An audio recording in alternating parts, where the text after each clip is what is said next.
Amigas, amigos, ¿cómo están ustedes? Mucho gusto en saludarles en un programa más de nuestra serie. Bueno, 2 o 3 programas y lo hacemos con mucho gusto. Hemos estado en esta Feria Internacional del Libro Universitario y queremos agradecer muy cumplidamente a la Universidad de Veracruz que nos haya permitido, que nos haya, no dije haya, iba yo a decir, que nos haya permitido estar aquí en sus instalaciones para que ustedes se den cuenta del movimiento, del deseo que hay por conocer y que finalmente a lo mejor nos quejamos de la falta de cultura del pueblo mexicano y los medios de comunicación no hemos hecho lo conducente para que el pueblo evidentemente tenga una cultura que garantice, entre otras cosas, la democracia, entre otras cosas, el bien vivir, la felicidad en suma y otra, la seguridad, en fin, capítulo aparte, pero saludo con mucho afecto a Clemente Landa, señor profesor de la preparatoria, mucho gusto saludarte. ¿Cómo Jorge, te va, Clemente? Muy bien, mucho gusto, buenos días. Junto a él, a su izquierda, está la maestra Olivia Domínguez. ¿Cómo está usted, maestra Olivia? Muy bien, mucho gusto. Gracias. Directora general del Archivo General del Estado de Veracruz. Ahí estás tú, ahí están todos. Archivo, ¿qué significa? Archi, quiere decir re viejo, ¿no? Arge es, por un lado, sería viejo, pero en este caso sería de los que gobiernan. Los que gobiernan gustaron siempre de guardar constancia de lo que hacían. Entonces, una especie de colección de los que gobiernan, colecciones de los actos. ¿Sí? Arge, arcaico, ¿no es antiguo? Sí, tiene que ver, se une, las palabras se unen y de las palabras sale todo. Arca, arge, arcaico, bueno, arcaísmo, cosa antigua, sí, arquetipo. Bueno, todo eso es archivo, Gracias, mi querida maestra Domínguez. Junto a ella está el señor profesor maestro José Eliud García, catedrático de la Facultad de Filosofía de la Universidad Veracruzana. Gracias, maestro. Gracias a ustedes, gracias. Después junto a él está Daniel Méndez Vivanco, representante fiel de la cultura huatusqueña. Mucho gusto, mi querido Jorge, Daniel. Muchas gracias, señor profesor Manuel Munguía. Hola, Jorge. Claro. Nuestro Vademecum. Ay, qué buena. ¿Qué quise decir tú? No, porque tendría que ir contigo a todas partes. No. Vademecum, el que va conmigo. Enciclopedia. No. Es decir, el Vademecum está en mi farmacia vieja que tengo, que es un librote así, sí. Y cuando quiero ver qué medicina es esto, entonces voy al Vademecum. Y originalmente era más pequeño porque tenía que ir conmigo. Claro. Vademecum. Va conmigo. Maestro de latín, ¿qué quiere decir Vademecum? El verbo eo, is, ire, ibi, itum, ¿verdad? Y vade es el imperativo. Vade. Y me, conmigo. Y me, conmigo. El va conmigo, O sea, tumbaburros para nosotros, ¿verdad? Por eso, pero el Vademecum, que sabemos que es un libro de consulta en las farmacias, él va conmigo. Ya está. Así es. Cuando si la mujer está todo el día con el señor, Vademecum, no, es la Vademecum. También. Bueno, pero él es una enciclopedia, es enciclopedísimo. No. Profesor García Barrero, hombre, ¿qué pasó con usted? También hay Vademecum de la educación y está también el cartapacio, que es una forma de hablar de un libro que tiene mucha información en poquito contenido. Cartapacio. Sobre Manuel Munguía decía Silvia Tomasa, no es Manuel Munguía, es Manuel Miguía, decía. De veras, la poetisa local. Juanita Robles, mucho gusto en saludarla. ¿Cómo está usted? Que trae las palabras que no debemos olvidar, pero que el tiempo ha empolvado. Fíjate que quedó bien. Mi querido Armando Ortiz, periodista, escritor reconocido. La sociología al servicio de la literatura, o la literatura y la sociología, en fin, todo eso, ¿verdad? De todo un poco. Dicho lo anterior, por ahí, ¿qué quedaría de otras semanas? Y ¿Alguna Magno palabra también, por ahí? Magno García Barrero. Faltaba, sí, Es que creí que ya te había presentado por estar cotorreando. Ya no El señor licenciado jurisconsulto. No, es que yo nadie. tengo algo de consulta que hacerle a un jurista. Jurisconsulto es el jurista al cual se le consulta. Se le pide consejo. Sí. Oye, ¿me prestas una lana? No, No, ya me dice la jurisdicciontomía. Está bien. Jurista y poeta. ¿Está bien que te diga poeta popular o no te gusta? No, pues sí, de lo que quieran que me digan, poeta, hijo de poeta. Hijo de sí. poeta. No, hijo de Es poeta. no. copropoeta. Copropoeta. Es un copropoeta. ¿Quedaría alguna palabra por ahí que hayamos tratado en días anteriores, en sábado, en domingos anteriores y que debamos clarificar? Sí, don Jorge, un maestro, buen amigo de la facultad, también me preguntaba, y lo decíamos con Manuel, si se puede utilizar como sinónimo estos dos términos, sincretismo y ecléctico, que son dos palabras muy sangronas, pero que sí se pueden utilizar como como Depende, sinónimo. no, perdone. Es que dijiste algo que vale la pena. Las palabras son sangronas, depende con la intención con la cual se digan y en el lugar y en el contexto y en el entorno, aunque esta palabra sea también, en la cual se digan. Si yo digo interactúan, dos astros llegan y por la ley de la gravedad sus fuerzas interactúan. Posiblemente, ¿no? Digo, estoy hablando, si yo fuese un astrónomo, pero si digo, oye, a ver qué día nos vemos para interactuar, ¿no? Y platicar, entonces, ¿qué? Ahí sí tiene ya un dejo de succión, de succión. Es que Sí, pero las dos palabras, los dos términos, no son sangrones porque en el caso del eclecticismo, pues nos permite introducirnos a lo que sería el saber filosófico, todo el amplísimo conocimiento de que tiene la filosofía. Y en el caso del sincretismo, pues lo vamos a ver cómo se usa en el ámbito de la historia de las religiones comparadas, de la antropología, etcétera. A ver, dale a Eliud que sabe de eso. A ver, maestro Eliud. El eclecticismo es del griego eklegoo, que significa escoger. Es la doctrina que consiste en escoger de varias doctrinas lo que más convenga para construir su propio sistema. Esto desde el punto de vista filosófico, ¿no? Una persona que es partida del sincretismo toma acá, allá y allá, y luego dice que es de él. Sí, eclecto es yo colecciono, yo colecto, yo también. recojo, yo tomo. Y es juntar de varias doctrinas en una exposición o en una tesis o en una exposición de carácter académico principalmente para fundar el dicho propio. Y sincretismo es sin unión, cretos es unirse con los cretenses originalmente para combatir a los helénicos del continente, es decir, a los helénicos continentales.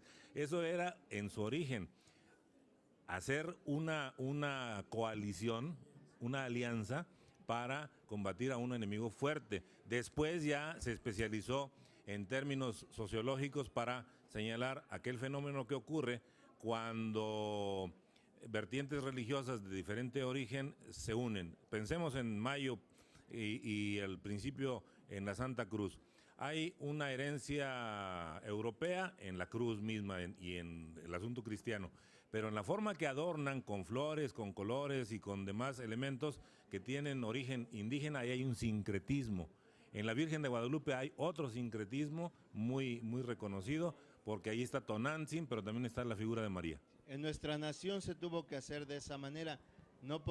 Se dieron cuenta de que no podían acabar con la religión que ya estaba establecida en el México al que llegaron y tuvieron que buscar una manera de adoptar, de sincretizarla, ¿no? Entonces, en los lugares donde estaban los templos de los indígenas, pusieron iglesias y eso forjó un sincretismo. La gente siguió yendo a esas iglesias a adorar a los nuevos santos, pero estaban en su mente adorando a sus antiguos dioses. Recientemente se leyó en esa literatura de Baratona de casos extraños, quién es quién, o lo importante, o tiene usted que saberlo, no sé qué. Que era una fábrica japonesa hace unos años. Había muchas dificultades sindicales con el patrón y todo, y pusieron un muñeco que parecía el patrón. Y los empleados salían todas las tardes de ahí y ponían piedras o algo para pegarle al patrón y como desfogar dije, o no sé qué quise decir, pero como para vengarse del patrón simbólicamente. Eso sucedió hace 10 o 12 años que yo me acuerde. Pero también me contaron otra. Los patrones de Tlacotalpan, de los ingenios o de los que tenían fincas, tenían mucha dificultad contra los esclavos negros que había, quién sabe de dónde, de Belice o de ahí, locales, lo que fuera. Y tenían mucho problema con ellos. Entonces un buen día les regalaban un toro y lo pasaban de allá para acá y venían con el toro y les daban todo el alcohol del mundo. Y el toro lo mataban a palos, a cuchilladas, como fuera. Era el patrón. Y el patrón les daba alcohol y lo juntaron el 2 de febrero de la Candelaria. Entró la iglesia, el toro, simbolismo de la potencia, la fortaleza, el patrón español encomendero, los indígenas que estaban fregados y jodidos y no tenían nada que hacer, y ahí echaban su coraje. Eso es sincretismo. Porque en esos mismos días sacan a la Virgen a pasear por el río, hay sincretismo. Ay, hay sincretismo, desde luego. Entonces, total, es una mugre. Entonces, el sincretismo es el arma de los conquistadores. Nosotros podemos ver un ejemplo. Una de las tantas armas. Un ejemplo Alternativa. claro para poder ver el sincretismo cultural, pues, es precisamente a través de las fiestas patronales. Ahí se puede ver muy claramente lo que es el sincretismo cultural. Y sobre el término eclecticismo, para poder llegar a la comprensión y al entendimiento de una teoría del equilibrio que ya nos viene desde el principio aristotélico, tenemos que meternos primero al eclecticismo, estudiarlo.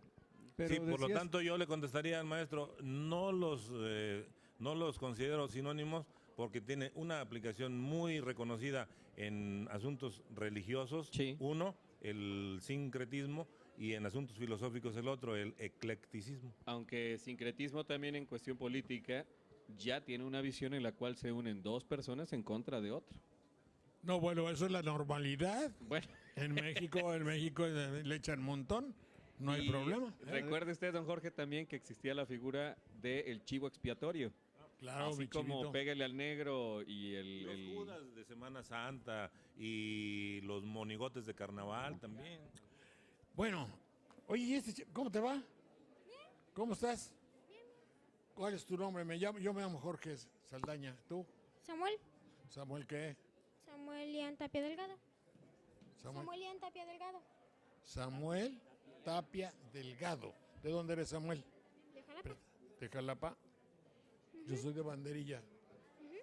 Que es mejor, obviamente. Más cerca. ¿No lo crees? ¿Qué compraste? ¿Te lo compró tu papá? No, mi mamá.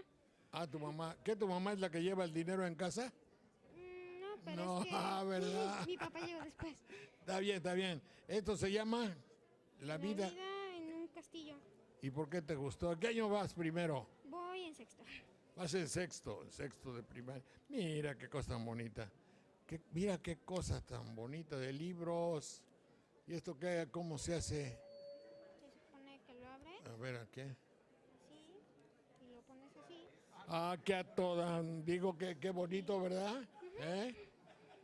A ver, explícamelo tú, pues si tú lo compraste, a ver. Pues se supone que aquí vienen los personajes del castillo Ajá, y la historia, ¿no? sí. Entonces tiene las partes, bueno, más o menos así de un castillo. Entonces aquí está el cuarto como de armas, aquí abajo la cocina, aquí el comedor. Uy. No, pues Acá queda. la cama, Mira qué y bonito. aquí está la entrada al castillo. Al castillo. ¿Quién vive en el castillo? Pues los ¿Tú reyes, vives? ¿Dónde está tu recámara ahí? ¿Cuál es tu recámara? Pues no sé. ¿Eh? ¿O cuál es la recámara de tus papás? Esa, la del rey y la reina, obvio. ¿Y toda la tuya cuál es? ¿Vives tú en el castillo o no vives en el castillo? No. No, fíjate, es revolucionario. Este cuate no le gusta el castillo. No, pues sí, ya se peleó con el papá y la mamá. Eres socialista. No vives en el castillo. Muy bien. ¿Por qué escogiste el castillo y no la revolución de Cuba o algo así? que eres tradicionalista. Porque me gustó mucho el castillo. Te gustó mucho el castillo. Muy bien, pues te damos las gracias de que nos hayas mostrado tu libro, ¿eh? Y qué bueno que tu mamá te compró un libro y ahí puedes... Tercera dimensión. En tercera dimensión se dice. Mucho gusto en saludarte. Samuel, ¿me dijiste que eres? Está bueno, Samuel. Mucho gusto. ¿Vas bien en la escuela? Sí. ¿Promedio? 9.9. Perfecto, perfecto. Es como yo, como en casa, todo el mundo. Si es Saldaña, tiene que sacar 9.9. Tú en ese caso, si eres Samuel, 9.9. Felicidades, gusto Gracias. saludarte. Gusto. Gracias. Hasta luego. Chao. Mira otro. Ese nos lo trajeron de otra. ¿Qué editorial es? No sabes. Hizo para los niños es excepcional porque ahora qué bueno que no sea de armas y de bélico, o que no sea que no tenga que matar, ¿verdad? Como las cosas de la televisión, que juegos de televisión que es matar, matar y matar. Es para matar el tiempo. No, eso es bueno, pero es que, ¿cómo te voy a decir? A mí no se me olvida mi casa de cubitos de madera. Te la puedo dibujar de cómo hacía yo mi casa a esa edad, porque había una cosa de palitos y ahí tú ibas haciendo tu casa, ¿no? Esa la tengo ya fija. Ya de palitos ya. tiene Ya, muchos ¿qué años. pasó, cuatito? No. ¿Ya no fabricas así? Ya no. Sic transit gloria mundi.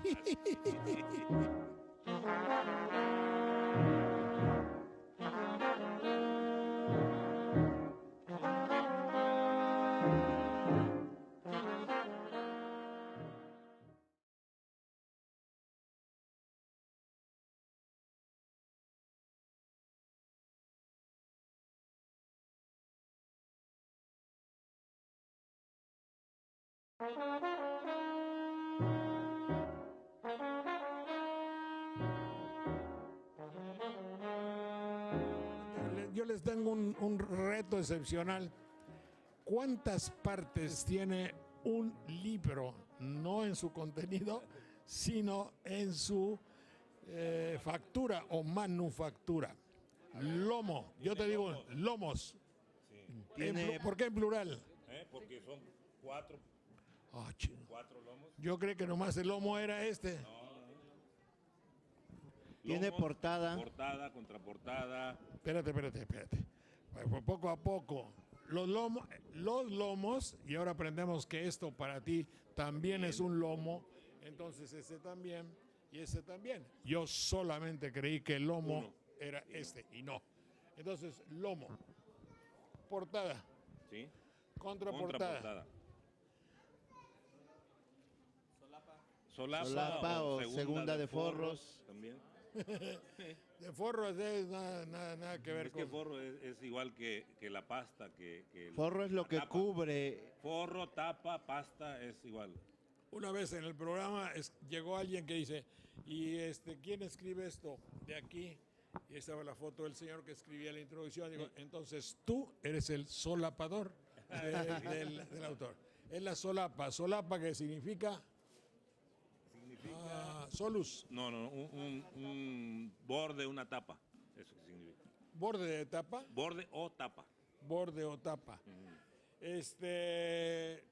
Al último tiene algo que dice que este libro se acabó de imprimir. Colofón. ¿Un qué? No, aquí está. Al Colofón. principio. No, esa es la página legal. Esa es la Primera edición, julio de tal. Esta es Y la luego página dice, legal. diseño de la colección, diseño de cubierta o tapa. También. Está bien, espérate, otra cosa. Reservados todos los derechos. Luego ahí tiene una cosa que es los derechos de Tuquets en este caso, la dirección, impresión litográfica. ¿Qué significa impresión litográfica? Litos, piedra, grafos, escribir. Eran unos grabados que se hacían originalmente en una superficie rocosa, muy trabajada para el propósito, y donde se estampaba la imagen para después devolverla a un hule que finalmente proyectaba sobre el papel o imprimía sobre... Ahora, Tenía también una hoja de guarda y el colofón que mencionaba la maestra, ahí es donde se ponía el nombre del impresor, el lugar en donde se hizo, la fecha, todos esos elementos, hoy lo ponen al frente. En el caso de las solapas también se le llama orejas, así se refiere. Y yo quisiera mencionar que en lo que se refiere al cuerpo del libro, a su contenido, en lo que es la primera parte, pues se han dado cosas interesantes con el paso del tiempo, ¿no? En algunos ponen la introducción, otros le llaman prefacio, nota introductoria, lección preliminar, proemio, y en todas esas modalidades que forman parte de la entrada de un libro, de la introducción de un libro, se han dado verdaderos tratados de quienes los escriben. Y que lamentablemente luego se ha ido perdiendo esto, ¿verdad, Manuel? Con el paso del tiempo, porque en el pasado sucedía más esto, ¿ah? El maestro Antonio Castro Leal es todo un caso en la literatura mexicana, que trabajó para muchas editoriales, y en los libros de Porrúa pueden encontrar ustedes muchos de sus prólogos. Hacía verdaderos tratados en el prólogo de los libros. El mismo Borges, por ejemplo, se buscan más los prólogos de los libros que ha, valga la redundancia, prologado Borges, y a veces se olvida uno del contenido del libro. Prólogo, proemio y prefacio es lo mismo. Son ahora especie de sinónimos. Sus raíces se parecen por el inicio. Pro, lo que está delante, lo que va enfrente, ¿sí? Y prólogo es antes de la palabra. Maestro. Y se van dando Prolegómeno también, y ¿no? se van dando sus variantes también, porque hay libros que han contemplado todo eso, aunque sean sinónimos. Insisto, hay libros que han presentado todo eso: introducción, nota preliminar, proemio, y eso hace que se enriquezca el contenido de un Pero libro. todo esto, Jorge, en la lingüística se le llaman paratextos. Sí. Es lo que está en el umbral del mismo texto. El texto empieza desde que el autor inicia con sus primeras palabras y termina cuando concluye, pero lo que es la portada, los epígrafes, los prólogos, todo eso se le llama, el mismo título, son paratextos que dan como que una, digamos, anticipan el contenido de la misma obra. Ustedes son muy... En hay otra, yo me acuerdo que allá en el seminario una cosa dice, y tiene el plachet. Ah, sí. Sí, de placio. Plachet, Placio, plaches, placere, placo y placitum. Quiere decir agradar. consentimiento de Consentimiento. alguien que autorizaba la publicación, porque no salían nada más al desgaire los libros, sino que alguien tenía que autorizarlos. Imprimatur, se le llama imprimatur, y era como una especie de autorización o aprobación. Sí, el Igual el imprimatur Nicky es imperativo. Imprímase porque ya pasó por el plachet, ya obtuvo el plachet, por lo tanto se ordena imprimirlo. También hay esa parte que estaban mencionando hace rato con el nombre de le llegan a llamar ex libris también. Y la dedicatoria, hay dedicatorias famosas como la del mismo Quijote, que es una dedicatoria en la cual el Quijote ofrece el libro al conde Lemus. Sí, para que éste de alguna manera pueda brindarle ciertos beneficios económicos, pero el condenado conde nunca le da un solo centavo a Cervantes, ¿eh? Conde y condenado.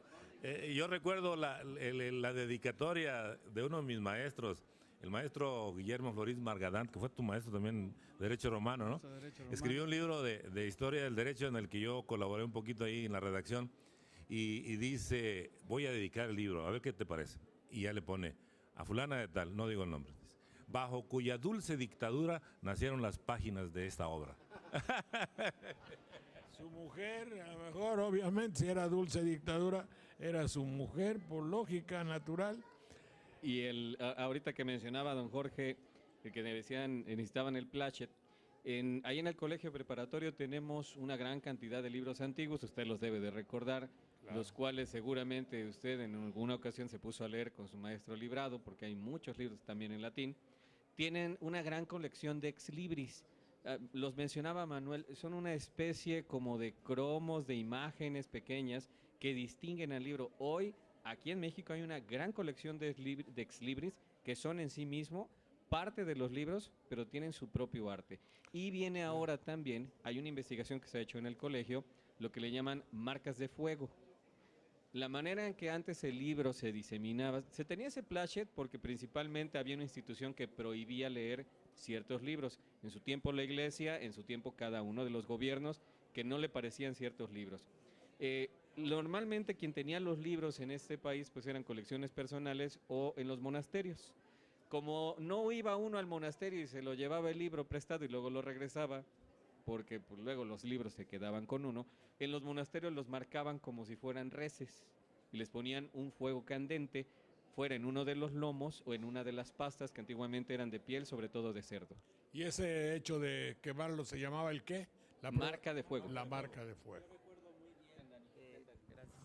Yo recuerdo muy bien una entrevista que usted le hizo al periodista Mauricio González de la Garza. ¿Cómo no, mi amigo? ¿Se acuerda había sacado en esos momentos a la edición, al público, un libro que se llama La Última Llamada? Y entonces a usted le llamó mucho la atención la dedicatoria porque era un fuerte cuestionamiento que hacía en aquel momento al régimen de López Portillo y puso en la dedicatoria a Mauricio González de la Garza: a José López Portillo con desesperada esperanza. ¿Qué me decías? Sí, sobre el origen del libro, ¿no? En Aristóteles, en una parte de sus obras, dice que intellectus est tanquam tabula rasa, es decir, que el entendimiento es como una tabla rasa. ¿Qué es esto? Bueno, eran unas tablillas, tal cual, ¿verdad?, untadas de cera, y entonces con un punzón stiló, grafé, se ponían pues letras griegas o palabras griegas o lo que fuera, ¿no? Entonces, por eso decía que el entendimiento está como una tabla rasa, o sea, sin cero, sin cera alguna, ¿verdad? Hay otra expresión que también es lo de hizo tabula rasa. ¿Sí? Eso es igual. Algo. Eso es agarró parejo. Sí. Eso es igual. Hacer como que emparejas algo, sí. Acabó con todos. En uno de los programas pasados hablábamos del padre Lemercier, que es muy importante en la vida, o pudo haberlo sido más, y transformado el panorama de la fe, del cristianismo y de la Iglesia Católica. Casi podría decir no lo dejaron. Y entonces vino a cuento el hecho de que Fernando M. González, psicoanálisis en el monasterio de Santa María de la Resurrección de 1961 al 68, y aquí está el libro. Cuéntales a nuestro querido público de qué debe tratar este libro, por favor. Este libro tiene la gran valía de que nos presenta precisamente el trabajo realizado por este sacerdote y que consistió por medio de su monasterio en aplicar el psicoanálisis, la teoría del psicoanálisis, con sobre todo, como usted lo comentaba ya en otras ocasiones, don Jorge, con personas, en este caso, por ejemplo, hay un trabajo interesante con sacerdotes que tenían problemas en su comportamiento sexual, concretamente en lo que se refiere al homosexualismo, y pues eso en aquella época, estamos hablando de la década de los 60, pues generó toda una gran polémica, provocó un distanciamiento de él y de el grupo que lo apoyaba con el Vaticano. Empezaron presiones muy fuertes hasta que llegó un momento en que tuvo que retirarse del sacerdocio, de su ministerio. Y algo interesante que nosotros podemos ver como hilo conductor en el libro, esa relación que trata de hacer el padre Lemercier para encontrar una explicación bajo el psicoanálisis entre razón y fe, que tanto hemos discutido también en este programa. Y nomás no. Entonces, como testigo presencial, digo, no testigo presencial, pero sí me tocó en aquella época por mi amistad y admiración que tenía con el arzobispo Méndez Arceo. Sergio Méndez Arceo. Don Sergio Méndez Arceo era un obispo que le decían el obispón rojo, le decía Margarita Michelena, porque era un poco de ideología socialista. Es decir, veía por los pobres, en fin, llevaba a la práctica la doctrina de Cristo, que creo yo que con justificadísima razón de darle prioridad a las necesidades de los pobres y quererlos. Y él tenía esa idea y era crítico a sí mismo de la iglesia. Él venía mucho a mis programas, yo tenía muchas dificultades por traerlo a mis programas, no era bien visto del gobierno de la época, Mario Moya Palencia, que en paz descanse, creo que estaba en gobernación y me decía, ¿por qué va a invitar usted al obispo Méndez Cerceo? Digo, ¿hay alguna razón para que no lo invite? Sí, es anticonstitucional, en el artículo tal y no sé qué, me leí ahí. Digo, bueno, pero ¿qué le importa a usted, don Mario? Yo me llevaba bien con Mario, pero Mario era duro y recio. Y lo que hay que mencionar también, don Jorge, que este trabajo que hizo desde la perspectiva Manuel del González. psicoanálisis, Le Messier, contribuyó muchísimo a dimensionar lo que después vendría a ser al interior de la Iglesia Católica, de la estructura vaticana, una tendencia como se conoció por medio de la teología de la liberación. Bueno, entonces, ¿cómo se llama? Méndez Arceo me presentó a Le Mercier. Y Le Mercier, evidentemente, luego nos hicimos, si no cuates, muy identificados. Me llevó al monasterio, me presentó al doctor que no Toledo, sino Quevedo, era su psicoanalista. Y entonces empezamos a tener relación. Algunas veces vino al programa para hablar de otros temas.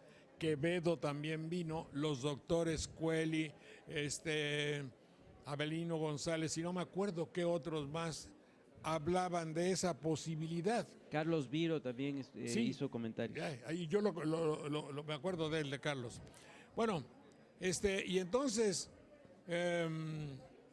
bueno, pues ya te digo, me presentó a Le Mercier. Yo iba al monasterio Emaús alguna vez y me llamó muchísimo la atención esto que no he dicho.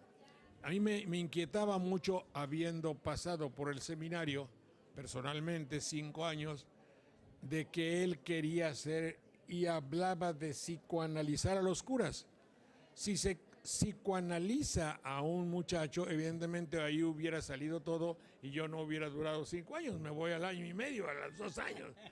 Y así yo creo que en realidad la iglesia se hubiera Aquí a la depurado, Castañeda, ¿no? depurado y todas las verdaderas vocaciones sacerdotales hubiesen sido sólidas. No existiera Marcial Maciel, que aquí está en otro libro. Recuerdo muy bien que usted entrevistó precisamente sobre el trabajo del padre Le Mercier a otro de los invitados asiduos a su programa. ¿Se acuerda de Giuseppe Amara?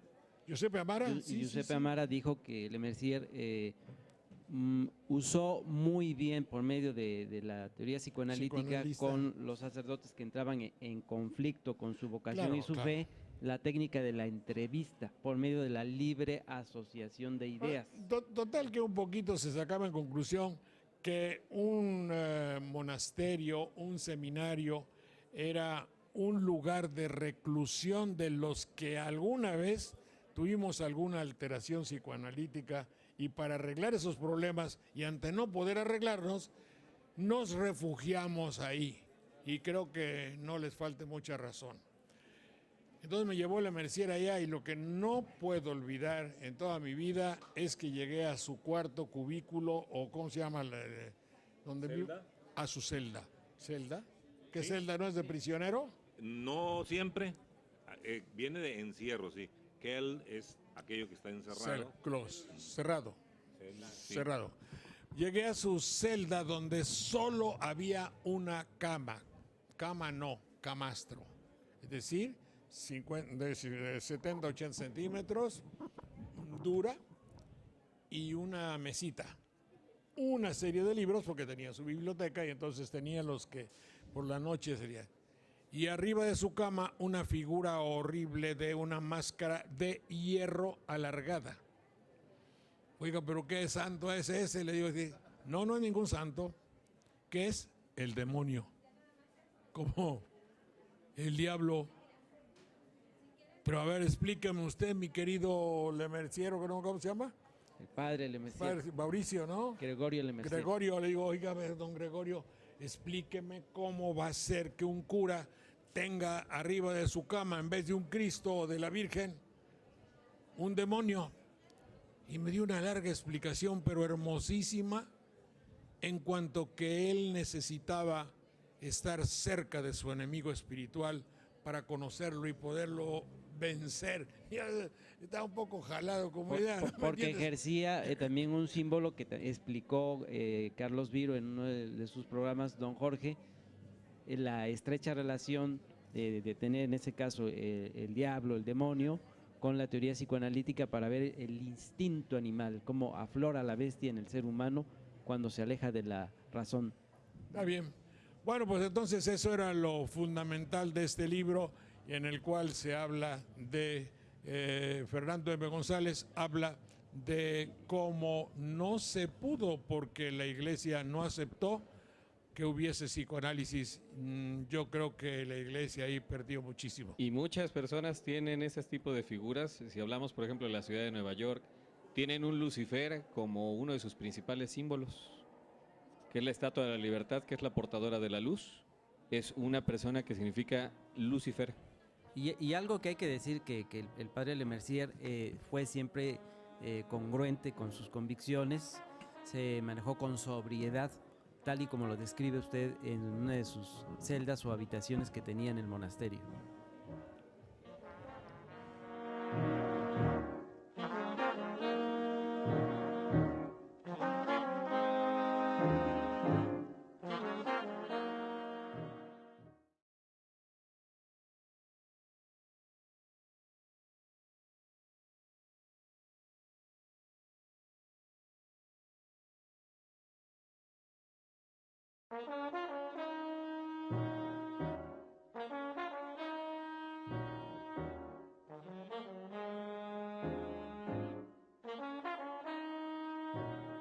Pues muchas gracias a las editoriales Gustavo Gil, Libros de Diseño, y editorial Tusquets, editorial Campbell también. Muchas. Me decías tú que había algo que comentar acerca de los nombres del demonio. Bueno, ahorita que mencionaba también el que tenía este sacerdote arriba en su celda, la imagen del demonio como un recordatorio. Hay varios nombres también que nombran a este personaje, por ejemplo, Sérpico, que le preguntaba a Daniel. ¿Sérpico qué significa? Serpiente. Identificado con la serpiente por la connotación que le da la tradición bíblica a la serpiente, tanto así que cuando llegaron a México y encuentran una civilización que entre sus personajes destacados tiene a una serpiente emplumada, entonces creen que están haciendo prácticas demoníacas. Hay un dato interesante que yo también quisiera comentarlo, de que muchas veces tanto poetas y escritores me he encontrado con sus escritos y sus obras para referirse a Dios o a Jehová o a Yahvé, se dirigen de una forma así, diciéndole Adonai, pero este término, este nombre de Adonai maneja una dualidad.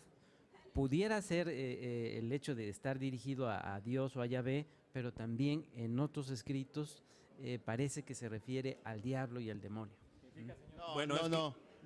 Adonai es Señor, ese es Dios, no, pero que los que otros se lo arroguen no quiere decir que el significado cambie, o sea, se lo arrogan porque quieren considerarlo su Señor. Porque Dios. en algún momento lo hicieron en términos irónicos, sí. Claro. Lo mismo pasó con demonios. Demonio no es originalmente el espíritu del mal, maestro. No, daimonos, perdón, es espíritu, es divinidad, ¿eh? Si nosotros revisamos, perdón, maestro, si nosotros revisamos, yo recordé muchísimo en una de las varias entrevistas que usted le hizo a Salvador Fraicedo, que Salvador Fraicedo no nada más tenía su formación religiosa, sino tenía una formación parapsicológica y que hizo libros de esa naturaleza, hizo comentarios alusivos a eso que estoy comentando, a eso que estoy diciendo. También Luzbel y Lucifer no están referidos precisamente a la parte del mal, ¿no? Sino que es un nombre bellísimo, además. Portador de la luz. El portador de la luz. Luz bella. El que lleva la luz. Así es, Luz Bella, Luzbel. El chamuco como este. Y me acuerdo de Díaz Mirón que decía, y inclinarme ni ante aquel que enciende y apaga el día, que si yo fuera ángel. Que como el perro que lame la mano de su señor, el miedo ablande el rigor con el llanto que derrame, que la ignorancia reclame al cielo el bien que le falta. Yo, con la frente muy alta, cual retando al rayo a herirme, soportaré sin rendirme la tempestad que me asalta. No esperes en tu piedad que lo inflexible se tuerza, yo seré esclavo por fuerza, pero no por voluntad. Mi indomable vanidad no se aviene a ruin papel, humillarme ni ante aquel que enciende y apaga el día. Si yo fuera ángel, sería el soberbio ángel Luzbel. El hombre de corazón nunca teme a la malicia. No hay más Dios que la justicia, ni más ley que la razón. Sujetarme a la presión del levita o del escriba, inclinar la frente altiva ante torpes soberanos. Yo no acepto los tiranos, ni aquí abajo, ni allá arriba. Ese cuate era veracruzano para que no se anden con cuentas. El director de la preparatoria, no, Y grandísimo. gatillero también, diputado y gatillero. Y Giovanni Papini en ese libro tan interesante sobre el diablo hace mención que era un ángel de luz y que poseía una gran sabiduría. Y ahí está otro nombre del diablo que se le da también en las escrituras hebreas, que es Gog de Magog.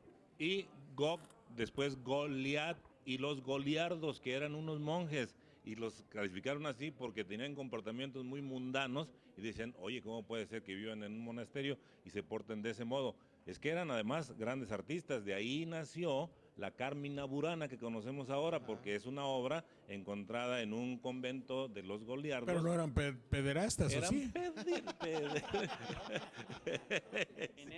En esta feria del libro, precisamente está exhibiéndose, se está poniendo a la venta un libro interesante sobre el diablo, sobre el demonio, que se llama El Ángel Caído.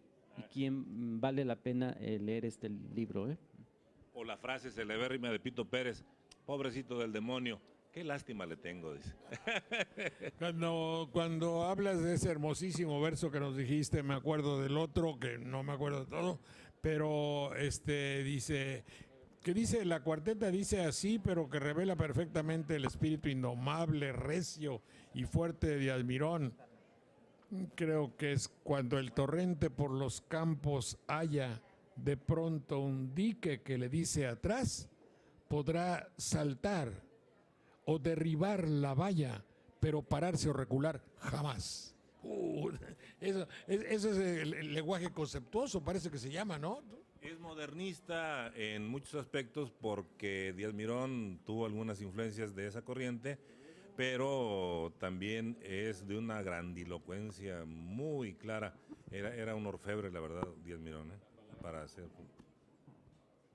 Muy bien, y se sabe de dónde le viene su papá. Claro, sí. El papá y la escuela de ese tiempo también. Hay una influencia positivista muy notoria en ese momento que apela al conocimiento racional de las cosas y ahí se nota. Pero qué curioso, porque la vida de Díaz Mirón parecería ser que no la sabemos mucho en Veracruz. Vaya, la tenemos así anecdóticamente de manera suelta, pero no tenemos un culto recio y sólido a ese gran hombre. Pero parece que su carácter era verdaderamente un dechado de patologías, ¿verdad? Sí, era impetuoso, era impulsivo y bravo, sí. En el mismo Congreso, cuando discutían asuntos sobre el endeudamiento, por ejemplo, del gobierno federal, y él exponía su tesis y el otro diputado exponía la suya y no, dice, si con la luz del entendimiento no te logro convencer, sacó la pistola y le tiró balas. Fíjese cómo, don Jorge, esa Sí. visión de la educación, ahorita me acordó Daniel, Sí. y tiene mucha razón. José María Esteva, que también fue director del Colegio Preparatorio, poeta destacado, buen amigo del papá de Salvador Díaz Mirón, también era un hombre de contrastes, altamente enojón, molesto, y con una poesía, hay una que se llama La Mujer Blanca, es una novela donde también toma algunos poemas, bellísimos, hermosos. Cuando empezamos a ver la vida de los poetas y encontramos cómo ellos en su vida cotidiana, decía Manuel, ¿no?, cuando él discutía en el Congreso algunas de las leyes, lo hacía con vehemencia, pero con una vehemencia poética, con una visión de los sentimientos a flor de piel. Claro, ya la parte un poco más mundana de que se ponía medio...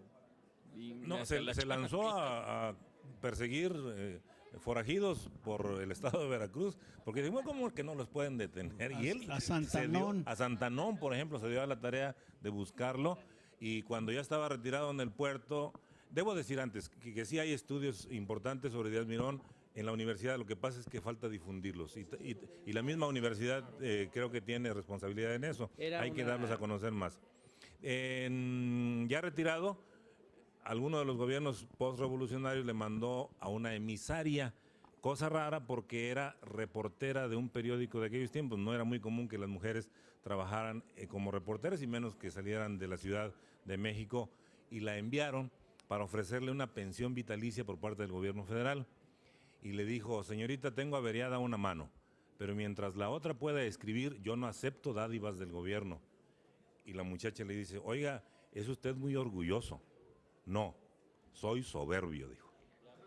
Era una generación, Claro. don Jorge, era una generación muy aguerrida. Yo recuerdo que en ese grupo estaba un familiar mío que incursionó también en la poesía, siempre se dedicó fuertemente a la actividad comercial, José María de Paula César, y que siempre tenían la característica de usar mucho la sentencia. Recuerdo que en la inscripción que hay en su tumba, que creo que todavía se conserva en la tumba de José María Esteva, se deriva de un poema que dice algo así como: y al final del camino, tierra, polvo, nada. Sí, sí.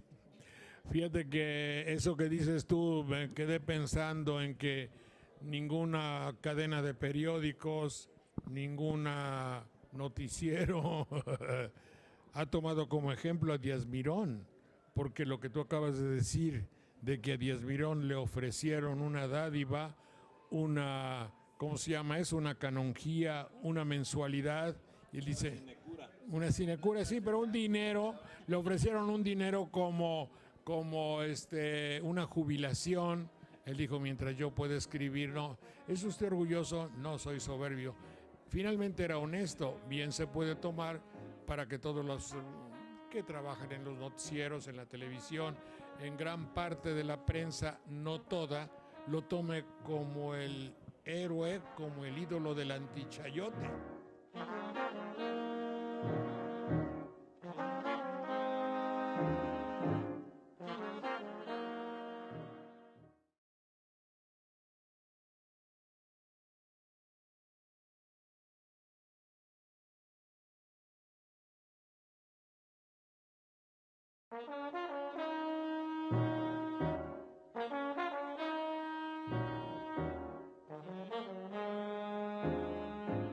Muy bien, ¿qué me ibas a decir?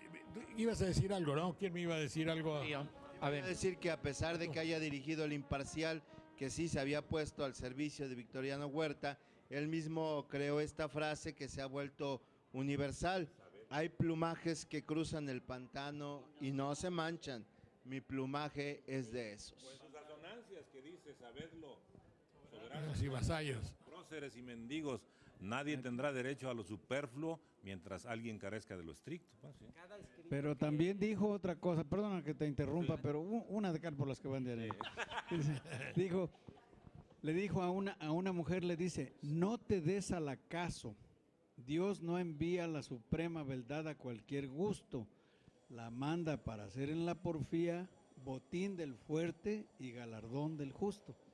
Cada Claro, escrito cosas. que dejaba, sigue armando polémica, porque recuerdo que Jacobo Zabludowski, en aquel programa que tenía el Canal 9 que se llamaba Contrapunto, le dedicó toda una semana para, con sus invitados, analizar aquella frase de el ave canta aunque la rama cruja. Y ahí estaban dentro de invitados como Sotelo Inclán, estaba Luis Arturo Ramos. Estaba el licenciado Leonardo Pasquel, también estaba participando. Y ojalá se pudiera rescatar esa serie de programas que Y hoy dedicaron a Salvador quedaría Díaz muy Mirón. adecuada esa frase a los compañeros periodistas que siguen haciendo su labor aunque la rama esté crujiendo. Como que saben. Muy bien. a ver, sí, Eliot. sobre el psicoanálisis estabas hace un rato analizando sobre Lefebvre también. Es decir, en la actualidad, quiero decir esto, que hay algunos trabajos donde se hace algo similar, en donde, ¿qué es lo que hacen? Piden que hagan una solicitud por escrito, pero a mano. Y esto se lo dan a los que estudian grafología. Mi esposa es una de ellas, es la que hace estudios grafología, porque ahí se manifiestan las tendencias, ¿verdad? Y entonces no es conveniente que para maestro, por ejemplo, admitan a una persona de tendencias equivocadas porque por respeto al alumnado, ¿no? En 1986... Entonces no le dan trabajo a nadie, mano. No, es que bueno...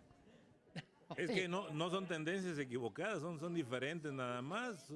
Pues sí, pero que vayan a ser prosélito. Una cosa es tener una preferencia y otra es inducir a otros a que la tengan. Cada quien la suya. Porque en 1980... No, pero si alguien tiene preferencia por los niños, si quiere un puesto de maestro de kinder... No, pues ahí sí no, ¿eh? Ahí cierto, pero esa es una patología, ya esa no es una preferencia. No es una preferencia. Es un asunto distinto. Y en estos trabajos, pero hacen esto de la grafología.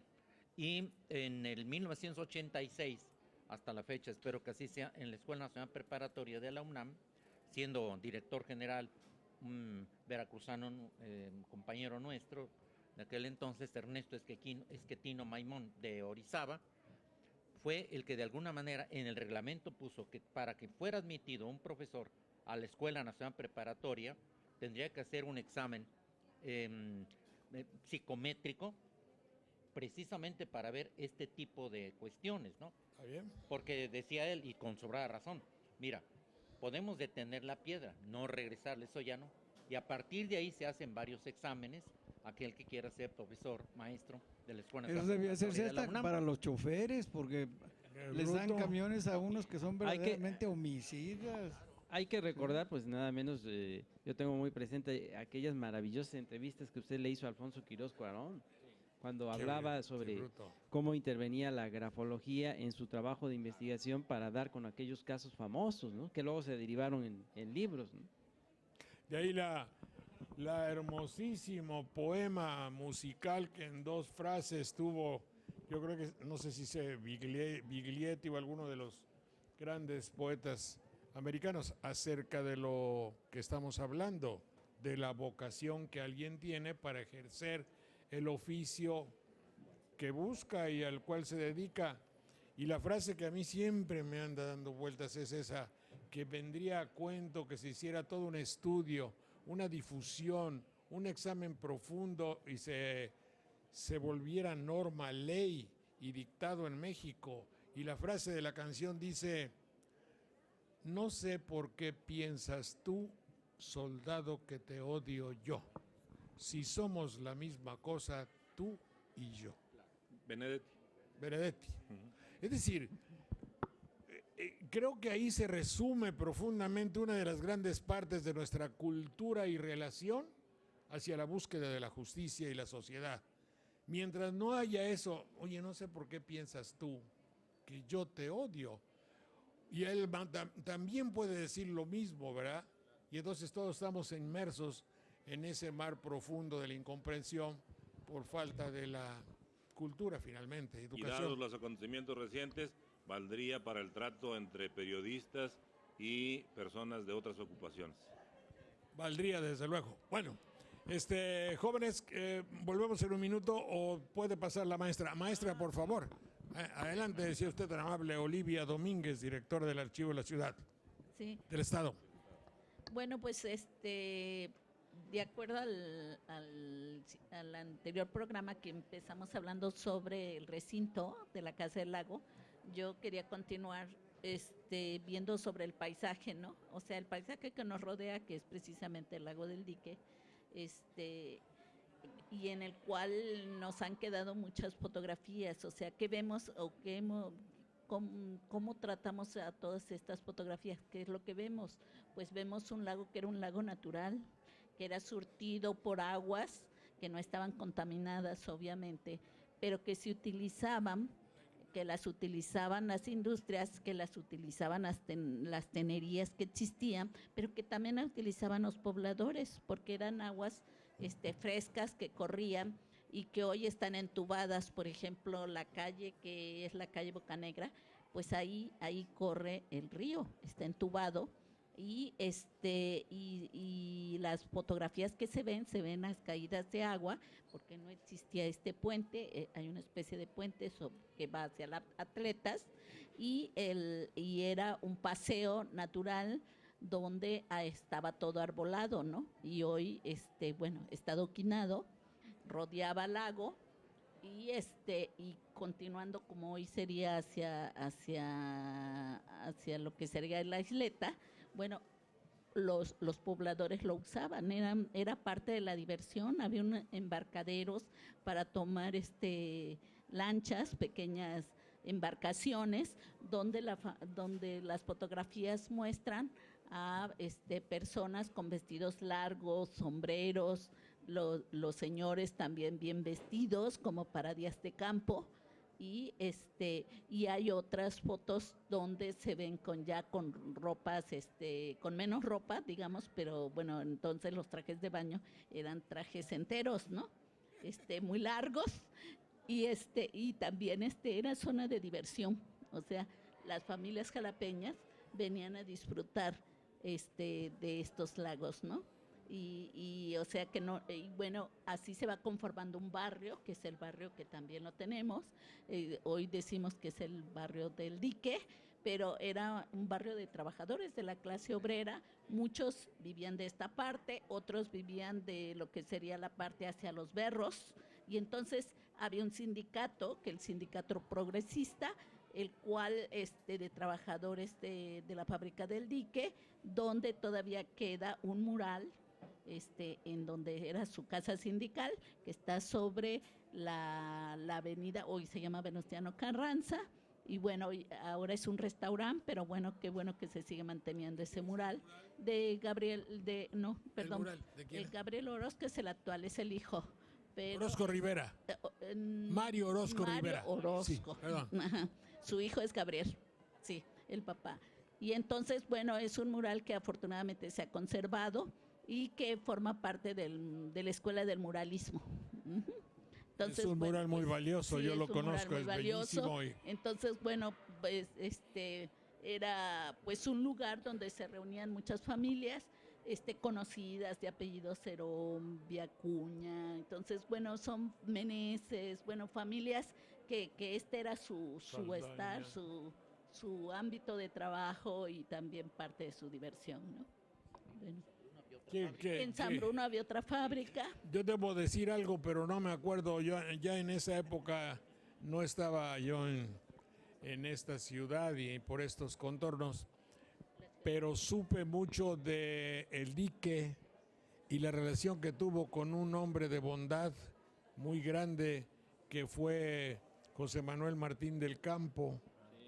Parecería ser que en esta área o barrio él desarrolló una gran labor de humanismo, de amor, de caridad y de religiosidad. Pues él era, lo lamentable de él es que haya sido un cura, pero si hubiera sido un simple hombre que hubiera seguido a Cristo, hubiera sido excepcional. Y perdón, licenciado. Otra cosa, don Jorge, a destacar es que también toda esta zona que desarrolla mucho con una visión de ciudad jardín, el gobernador Jara, empieza a ser una especie de modelo para otras ciudades en México. Empezamos a ver cómo los lagos se empieza a conservar como una zona de esparcimiento natural, decía la maestra, empiezan a desarrollarse obras como la universidad, el estadio, otros lugares para que empiece a haber un crecimiento no enfocado nada más a lo industrial, que fue después la tendencia en otros regímenes. No, y efectivamente, como usted dice, don Jorge, el padre Martín del Campo en esta parte de la ciudad, en esta área, hizo una gran labor, nada menos que lo que hoy conocemos como el gran templo donde se adora, donde se venera a la Virgen de Guadalupe, el santuario de la Virgen de Guadalupe del Dique.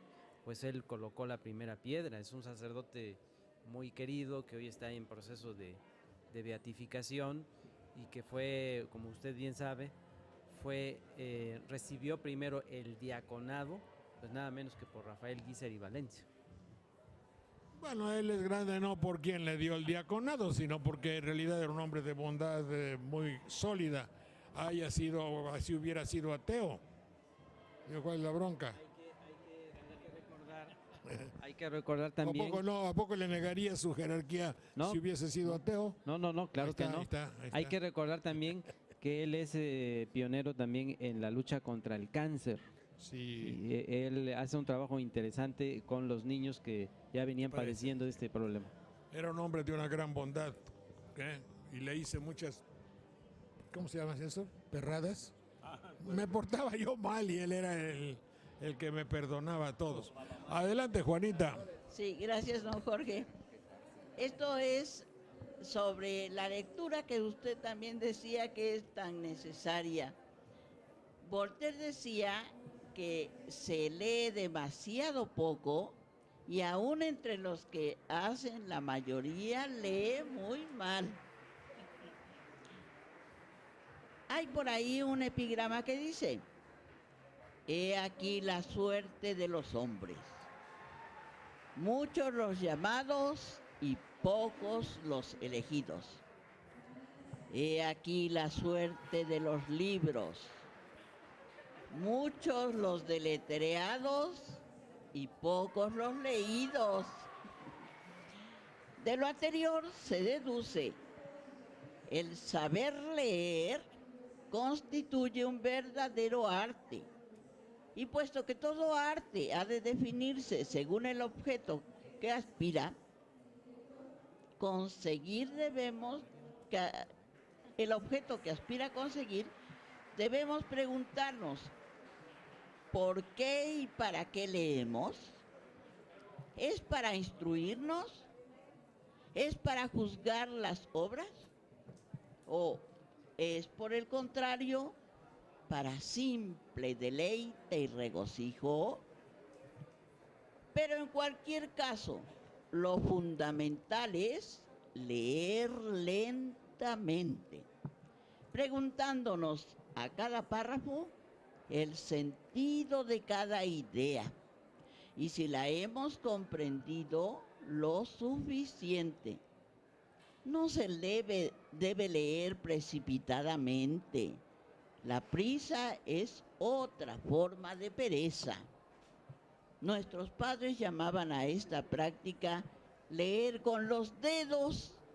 Pues sí, es decir, hojear los libros de tal modo que al final de cuentas habían trabajado más los dedos que los ojos. Si buscamos el placer de la lectura, hay que leer con el espíritu atento y despacio, primero en voz baja y luego a media voz, respetando, eso sí, siempre la puntuación.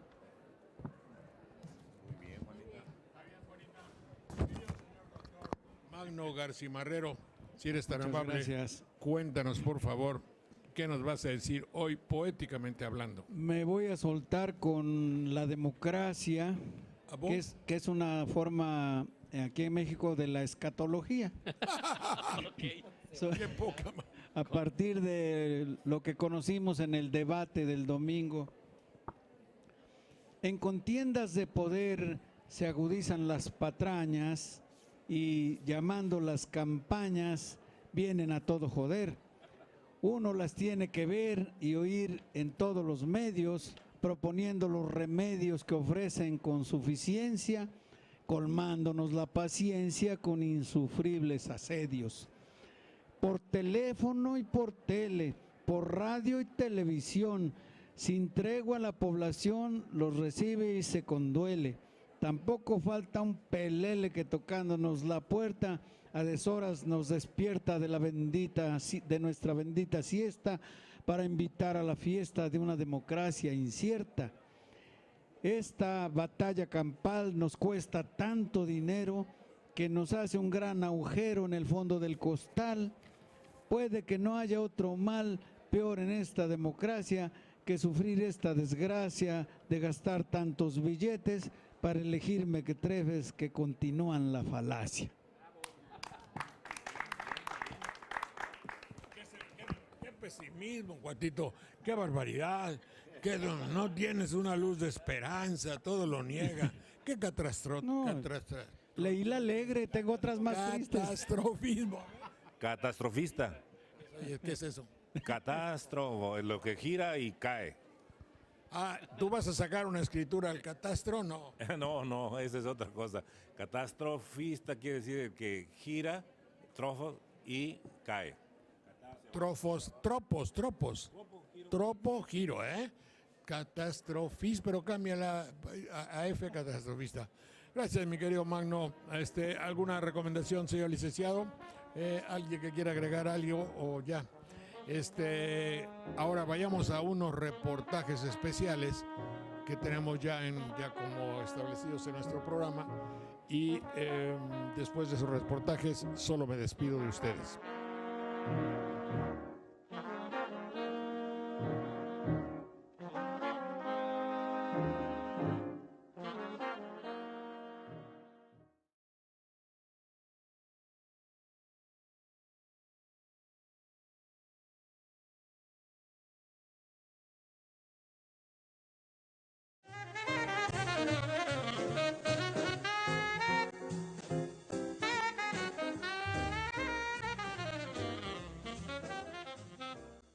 En la reciente feria que tuvimos en Jalapa del libro universitario llamó la atención, debo pensar que no solo a mí, sino a las personas que pasaban por ahí, el título de un libro, y como tal yo pido a ustedes que tengan toda la gentileza del mundo, o no gentileza, pero que no vayan a pensar en absoluto que queremos ni molestar, ni herir la susceptibilidad de mi abuelita, que en paz descanse, que era muy recatada, muy pulcra en la dicción, en el lenguaje. Pero además los veracruzanos no tenemos ninguna razón de espantarnos ni de llamarnos a ofendidos por alguna palabra.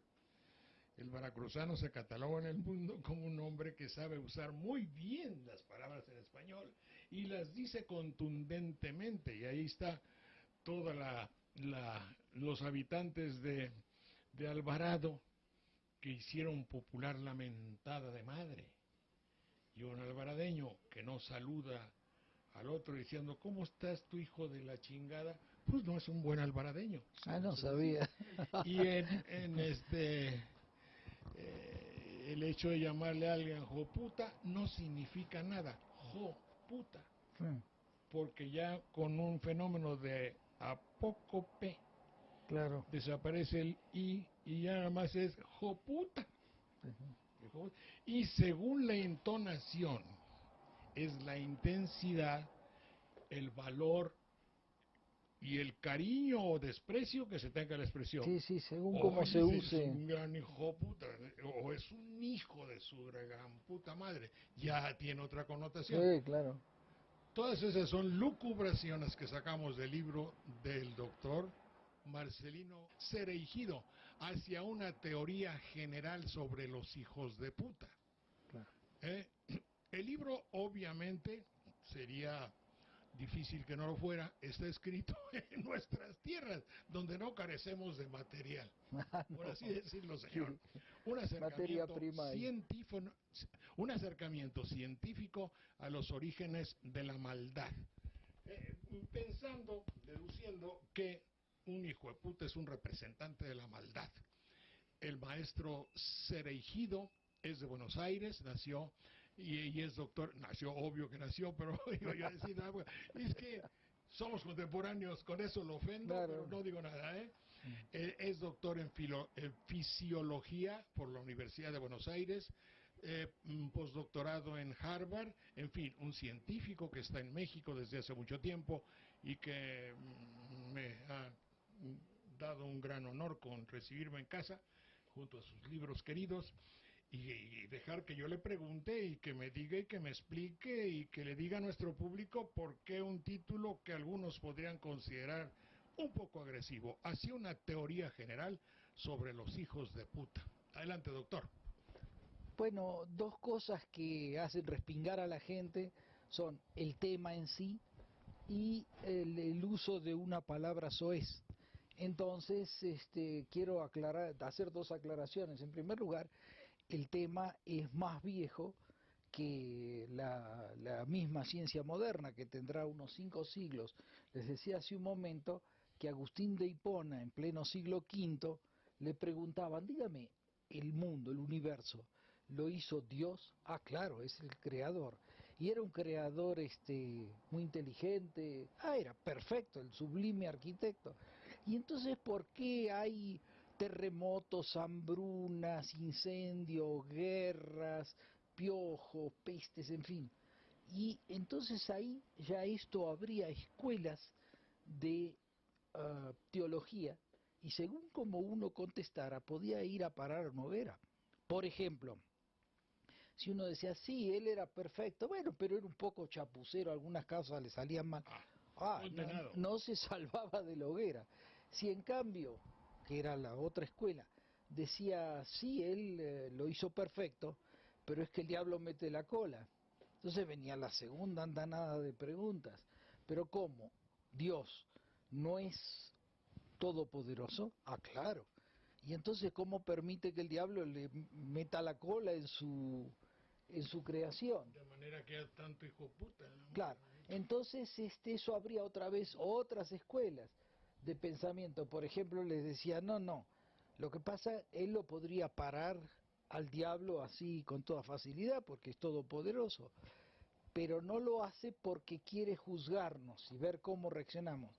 Y entonces dice, ¿pero cómo? Otra escuela salía y decía, ¿no es omnisciente? O sea, necesita que a un padre, que al hijo vengan y lo maten delante de él y lo ensarten en una lanza, o violen a su hija, o le incendien sus campos, para ver qué va a hacer con nosotros. Entonces, llegaba a nivel ridículo las respuestas, por eso que el clero nunca quería traducir a idiomas vernáculos las obras sagradas para ellos, y entonces, bueno, todo eso cayó en desuso, habrá caído en desuso como tema, pero no como problema. Basta abrir cualquier periódico de cualquier ciudad, en cualquier página, cualquier día, para constatar que la lepra, el cáncer, las enfermedades cardíacas, el Alzheimer son juegos de niños comparados con el sufrimiento humano que produce el ser humano. Entonces, producido por el ser humano.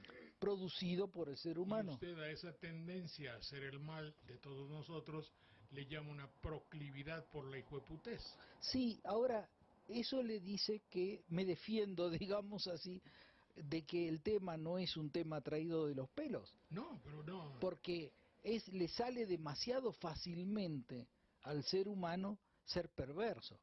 Entonces, el otro problema era, ¿y por qué le puso un nombre tan soez? Y la cosa viene así, yo, como usted dijo en su presentación, yo me gano la vida como científico, ¿no es cierto?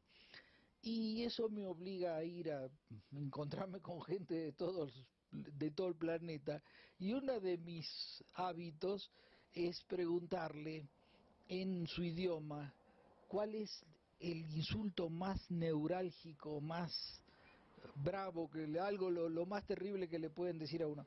Y variación más, variación menos, en todos los lugares de la Tierra y a través de las edades, es hijo de puta o un equivalente muy cercano. Entonces nosotros solemos pensar que cuando algo es universal, tiene que haber alguna razón. Como digo ahí en el libro, supóngase que usted, haciendo esto de preguntarle a todo el mundo, saca la conclusión de que el peor insulto que hay en todos los idiomas es decirle a alguien berenjena. Usted dice, berenjena, ¿por qué las berenjenas? ¿Qué tienen las berenjenas? Entonces ahí la pregunta que trato de contestar es justamente ¿por qué las prostitutas tienen algo que ver? Y hay todo un capítulo dedicado a esto. Sí. Y la respuesta es sí, señor. Ahora también podríamos pensar que ¿por qué nos duele una ofensa que tenga que ver con nuestra mamá? ¿Por qué no nos va a doler una ofensa que tenga que ver con el sexo, o con mi papá, o con mi país? Es que... Digo, finalmente es a considerarse ese concepto de nuestro nacimiento edípico. Vamos a pensar, doctor. Le invito a pensar que yo, porque me crié dentro de mi mamá, me enamoré de mi mamá, y que ahora lo que más me duele es que ofenda a usted a mi mamá, por decir algo. No, es que hay una razón de peso, no es nada más que una especie de convención. No, no. Ser hijo de puta es una maldad real, es un déficit muy real que se analiza en el libro. Puesto en blanco y negro, eh, ninguna mujer es prostituta, o al menos la enorme mayoría de las prostitutas lo son en contra de su voluntad y no lo eligieron, son forzadas a hacerlo. Dicen que la profesión más antigua del mundo es la de prostituta, no es así, es la de proxeneta, porque si no los obligaran los proxenetas, va. Y hay una razón que acá se dice de por qué abundan la prostitución, y ha existido en todos los pueblos de la tierra a lo largo de todas las edades. La misma Biblia está llena de prostitutas, ¿no es cierto? Y entonces hay una razón para pensar que el hijo de puta real, o sea, el hijo de una prostituta, es una mala persona, ¿no es cierto? Por ejemplo, si es una familia que la nena se quedó embarazada, es muy probable que la corran de la casa. Si la llega a pescar algún proxeneta, la obliga a trabajar, hay palizas, denuncias a la policía la viola y se la devuelve al marido. Es horrible la vida de las prostitutas. En Indonesia hay prostitutas de 6 años, que cuando llegan a 9 ya están demasiado viejas y no sirven más para prostitutas. O sea, todo esto se basa en que el verdadero hijo de puta es el varón humano. O sea, hay una cosa que se llama dimorfismo sexual, que es cuando uno puede distinguir a simple vista cuál es el macho y cuál es la hembra de una especie. Por ejemplo, si yo le digo, acá tiene un alacrán y una alacrana, dígame cuál es cuál, va a requerir un especialista. En cambio, si le digo, ahí tiene un gallo y una gallina. Sí, o un pavo real y una pavo real hembra, no lo vas a ver. Bueno, en el caso de los seres humanos tenemos un dimorfismo sexual muy marcado. El varón es, en promedio, claro, mucho más poderoso muscularmente y siempre lo ha usado para arruinarle la vida a las mujeres. Una de ellas es obligarla a prostituirse, ¿no es cierto? Pero hay lugares de la tierra donde el macho va adelante y atrás va la mujer cargando bultos y demás. China. Bueno, sí. Sí, no, y por ejemplo, imagínense que en países islámicos la mujer tiene que ir tapada porque bastaría que el tipo le parece que le hizo una carita al otro, le tira querosén, le prende fuego, y es terrible. Yo sé de grupos de médicos occidentales que le practican una reparación del rostro de la mujer, pero muchas quedaron ciegas y demás, ¿no es cierto? Hay pueblos enteros que practican le quitan el clítoris a las mujeres, ¿no es cierto? Es tan horrible. Entonces, realmente los hijos de esas mujeres son malas personas, ¿no es cierto? Entre otras cosas, si usted lee libros donde cae la policía, le da una paliza, la viola y se lleva la plata delante del nene, ese nene cuando sea grande no solo va a repetir, sino no va a tener ningún respeto por una sociedad donde se oculta su padre de verdad.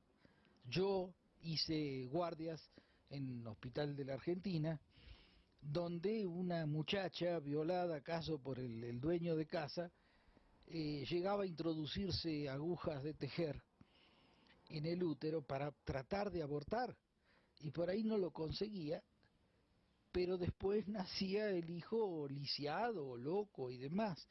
Entonces realmente un hijo de prostituta tiene todas las razones y justificativos para ser una mala persona. Eso no pasó desapercibido por nadie. Y así se le llamó. Así se le llamó con toda justicia. Lo que está usted diciendo también podría ser interpretado, sería cuando alguien dijo, que usted sabe quién dijo, la infancia es destino, estaba diciendo, así como naciste y te criaron, eso lo vas a guardar dentro de ti.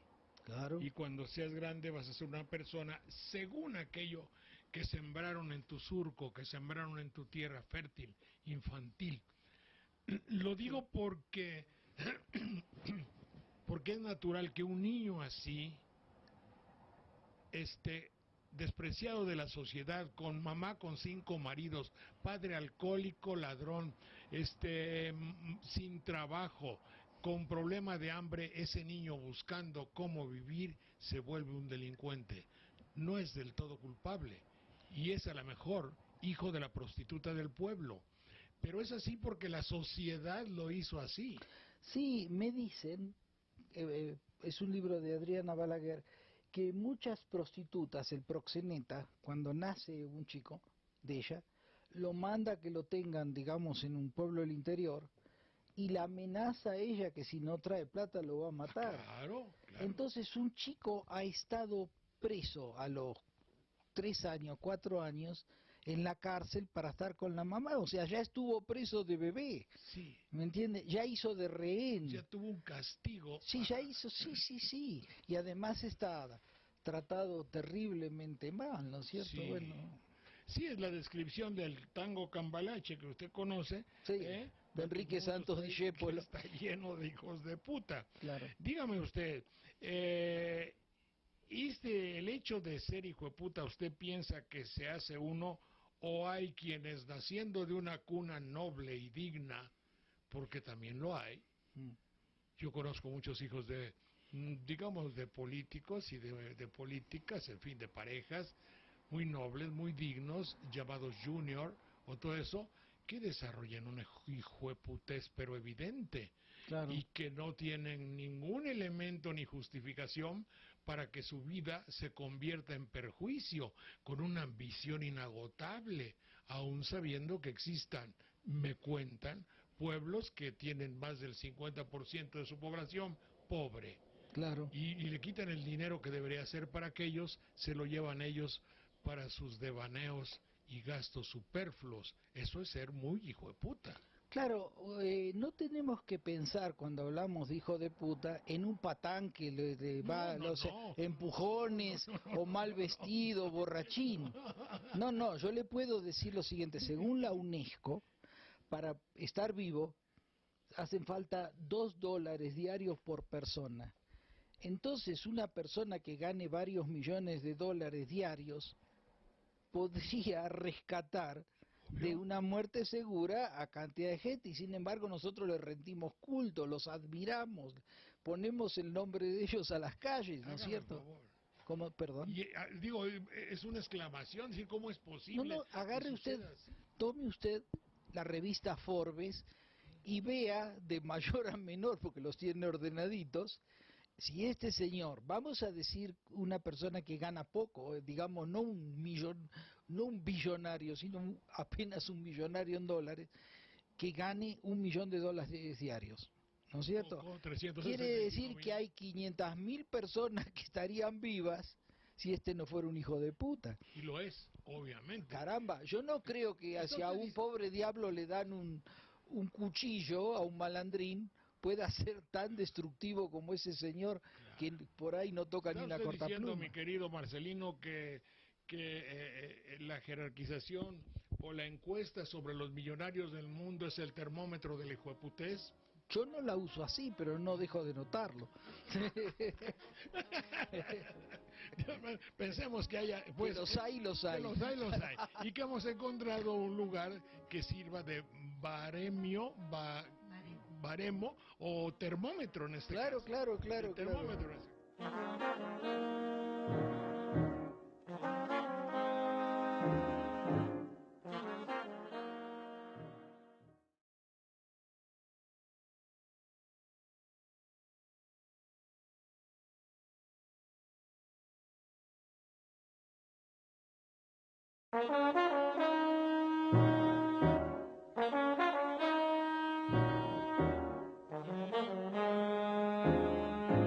¿Cómo ha ido el libro?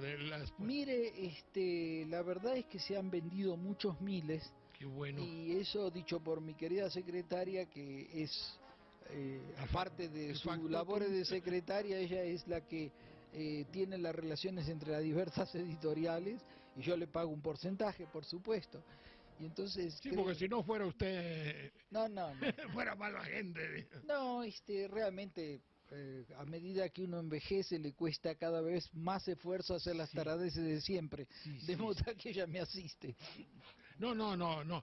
Se lo digo porque también en nuestro público, digo ya, y aprovecho para decirles que también hice algo que tiene un cierto paralelismo tratando de ver los aforismos y eso de porjoder.com, y también una persona muy amablemente llevaba todo el mecanismo actual que nos impone el avance de hablar con fulano, organizar esto, mandar libros a tal lugar, Claro. ver si se venden en alguna parte y eso, y eso da gusto hacerlo. Bueno, usted sabe que mucha gente me echa en cara de por qué yo en el primer capítulo no definí qué es un hijo de puta. Bueno, no lo hice, ahora lo podría definir, pero en ese momento no lo hice, Lo buscaba. porque si alguien que quiere escribir un libro sobre el amor le dicen defina el amor, No, claro. está frito, ¿qué es? El amor a la patria, el amor a la madre, el amor a la novia, entonces muchos de, por ejemplo, cualquier libro de física que tenga un capítulo sobre dinámica, la dinámica es un cambio en función del tiempo, pero no lo pueden definir los físicos. Y entonces ahí está el libro de Feynman, premio Nobel de Física, que cuando tiene que definir el tiempo dice, El último. time is how long you wait. Pero tiempo, claro, no le gusta mucho y al rato dice, time is what happens, what nothing else happens. Entonces, no estoy obligado a definir algo, ¿no es cierto? Pero sí planteo un panorama de la hijoputez para hacer ver que no estoy dedicado a truculencias grandes. Por ejemplo, ahí nombro yo a Buzzati, que él estaba interesado en la micro o en la nano hijoputez. Tiene un cuento que se llama El Globito, que es ahí una sirvienta muy pobre que tiene una nenita que se llama Noretta y no tienen un peso donde caerse muerto, pero de repente la lleva a una plaza y la nena ve los globos y se le van los ojos, una nenita me imagino de unos 4 años. Entonces le compra un globo y la nena le parece tener algo sublime atado de un piolín, ¿no es cierto? Así, esa cosa que lo ve, que lo mueve, bueno. Pero vienen unos muchachotes riéndose y fumando y con el cigarro le revientan el globo a la nena, que no entiende, no llega a entender qué pasó con su globo, porque fue tan explosivamente. Entonces, Buzzati lo que quería era no rastrear la hijoputez macroscópica, digamos, sino ese pequeño hijo de puta que todos llevamos adentro, ¿no? Perdón. ¿Sí? Ese pequeño hijo de puta que todos llevamos adentro, está usted dando la definición más evidente de cierta burocracia y ciertos avances técnicos que se manifiestan en la no relación que existe entre mi atendedora de teléfono y yo. Ajá. Su número no existe. Ah, señorita, es que la calle sí, pero ya cortó. Eso es una pequeña hijueputez. Sí. ¿Eh? Sí, pero después usted pone muchas pequeñas hijueputez y hace un hijoputez más grande. Sí, claro. Usted vive en un mundo de hijueputas. Claro, Señor, claro. por favor, quiero cancelar mi servicio de televisión. Sí. Porque usted, por X circunstancia, sí, pero usted se adhirió a un contrato por 19 meses, 20 meses, Claro. y le faltan 10. Señor, fuera tan amable en devolverme esa cantidad, que no voy a usar, que son tanto como 12,000 pesos, y que estoy de acuerdo en que me ponga un castigo. Sí, No, porque ya firmó. claro. Sí, pero además su contrato dice en la parte 1 que es indefinido. Claro. Indefinido para usted y obligatorio para mí. Claro. Esa es una hijueputez. Claro, yo una vez compré, cuando vivía en Estados Unidos, yo estuve muchos años en Harvard, y compré un aparato de radio con garantía, por no sé cuánto tiempo, y anduvo mal. se ve que le habían dado un golpe, algo.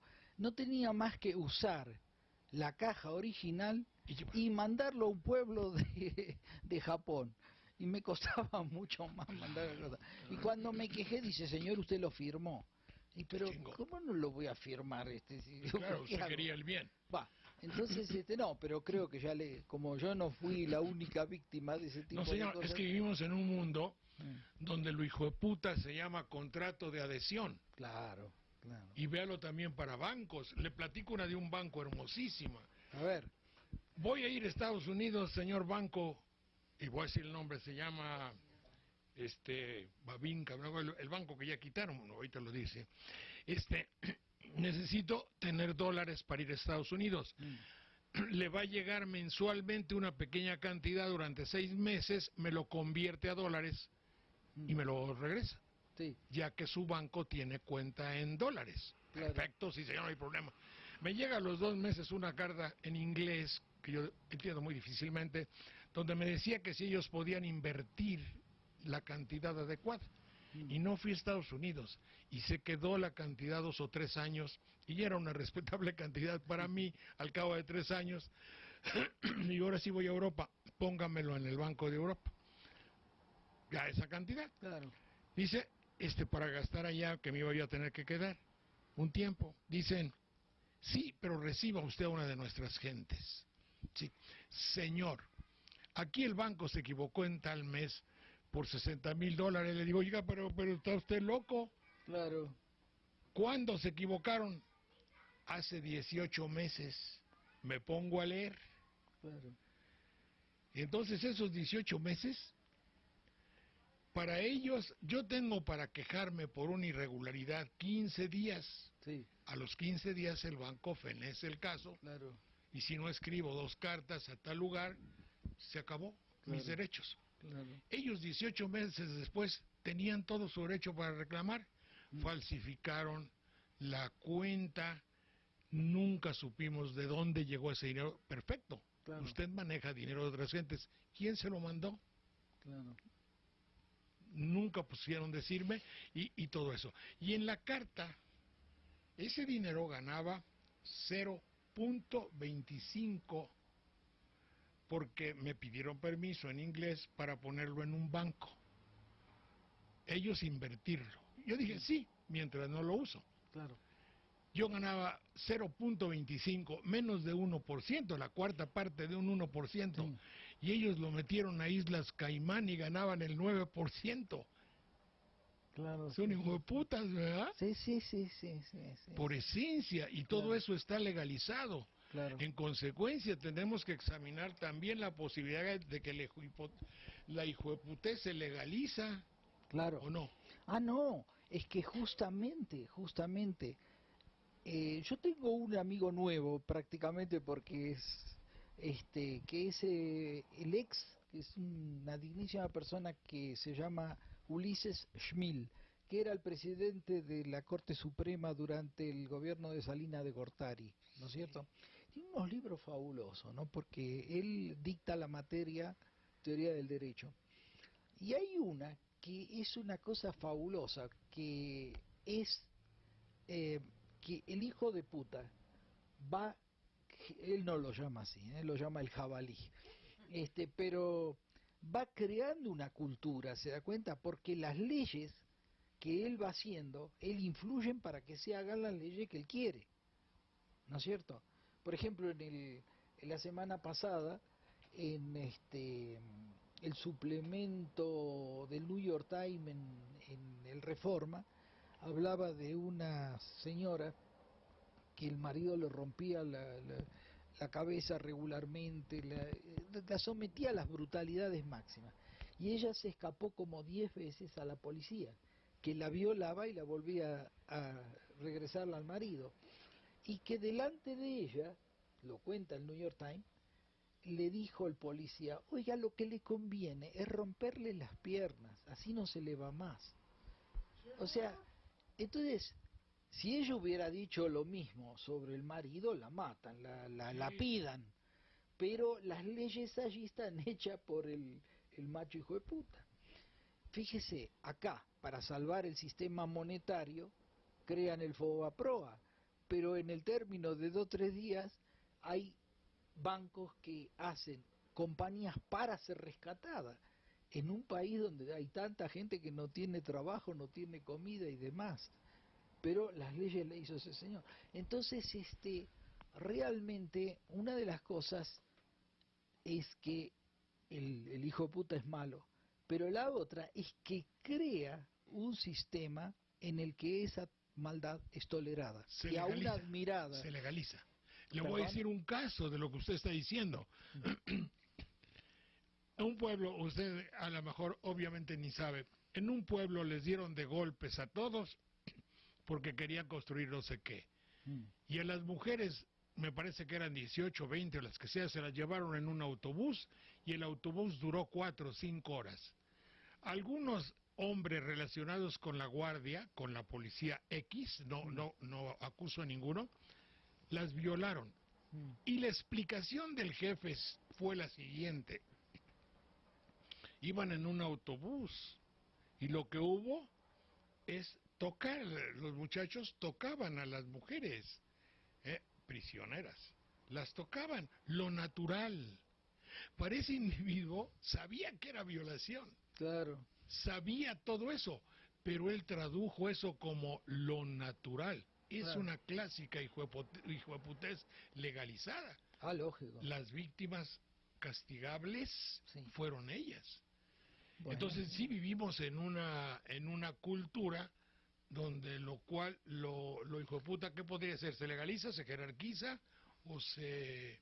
Bueno, pero es que el hijo de puta tiene suficiente poder como para instituirlo como norma y ley, natural incluso, según me está diciendo. No, pero si no es ojalá fuera, ojalá esto fuera normal, es que hay otras gravísimas. Lógico, sí, no sé, bueno. Pero yo lo que quiero acá es enfatizar de que esto no es un catálogo de maldades, sino que busca explicar por qué a un ser humano se le da tan fácil. Por ejemplo, cuando ocurrió el lío entre los croatas y los serbios, bueno, se violaban, castraban, tiraban niñitos en calderas y demás. Entonces uno se preguntaba, ¿pero dónde estaba esta gente antes? ¿En jaulas? No, en las calles normales. No, eran el sastre, el señor que hace pizza, el mesero, el pintor, qué sé yo, el albañil. Lo que cambió fueron las circunstancias. Y entonces uno dice, caramba, qué poderosas son las circunstancias, ¿no es cierto? Que transforman al ser humano, ¿eh? Exactamente. Y entonces, el tercer capítulo acá se llama sobre las circunstancias, para saber por qué, cómo operan las circunstancias, ¿no es cierto? Y ahí se va a enterar de cosas que no son tan comunes, por ejemplo, lo que se llaman restricciones y demás, que lo tengo que explicar, por eso se hace largo el libro. De modo tal que lo que yo me propongo es, en el capítulo 3, es decir, bueno, ¿tiene raíces biológicas? ¿Hay algo que nos compele a ser hijos de puta? Y la respuesta es sí, pero dice, ¿y por qué algunos son buenos y otros son malos? Porque depende de la circunstancia. Entonces el capítulo 4 dice, bueno, ¿y cómo operan las circunstancias?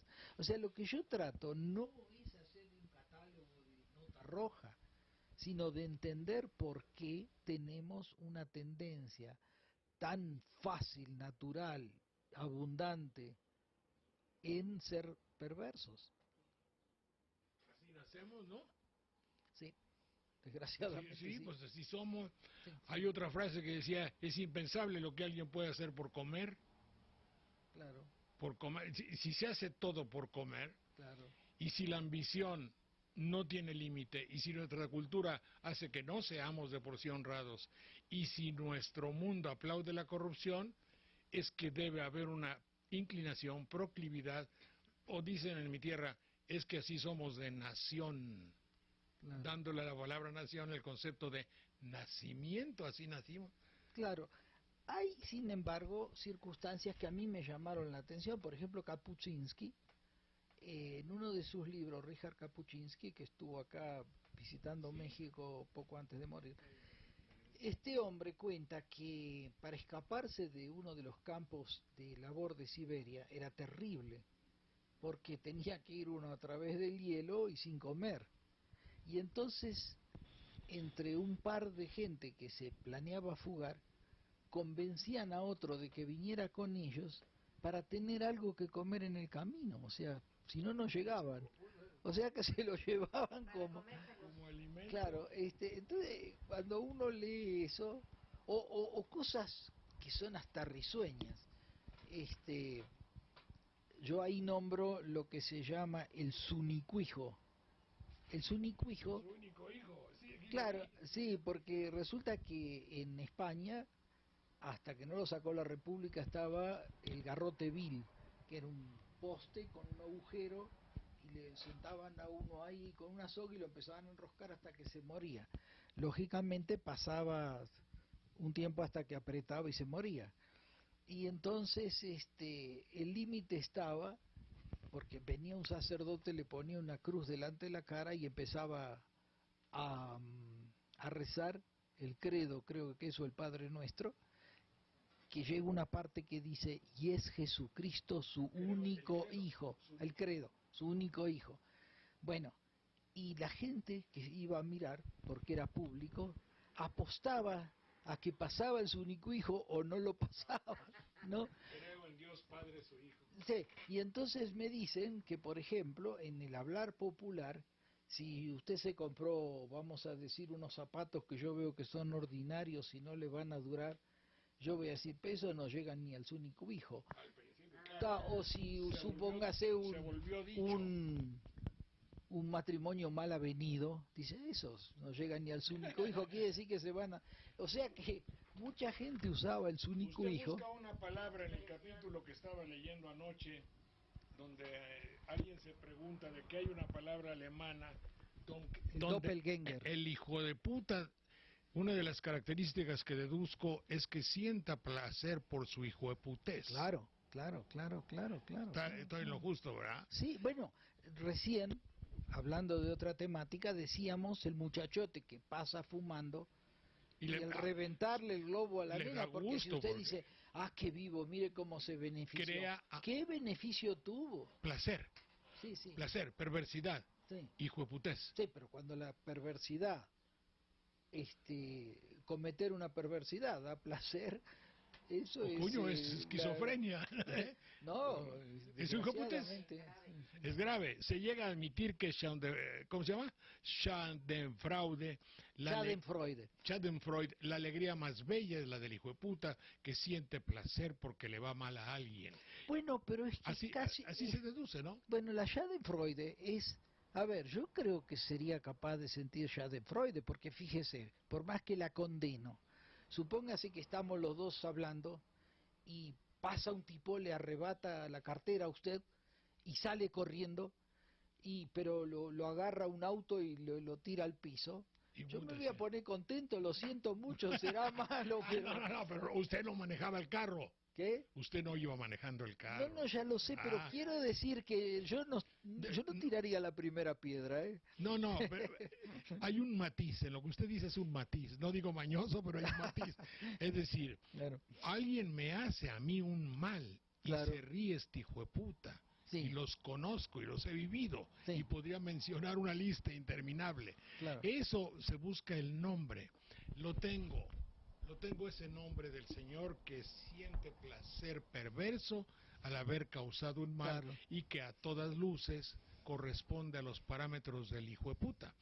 Ese lo que hizo fue lo que le dijo un luchador a otro, su compañero de pareja ya estaba en el suelo casi noqueado y pateado, y el otro con una pierna rota o invalidado, y el enemigo llegó a golpearlo fuerte, y dice, agasájate, hijo de la chingada, agasájate.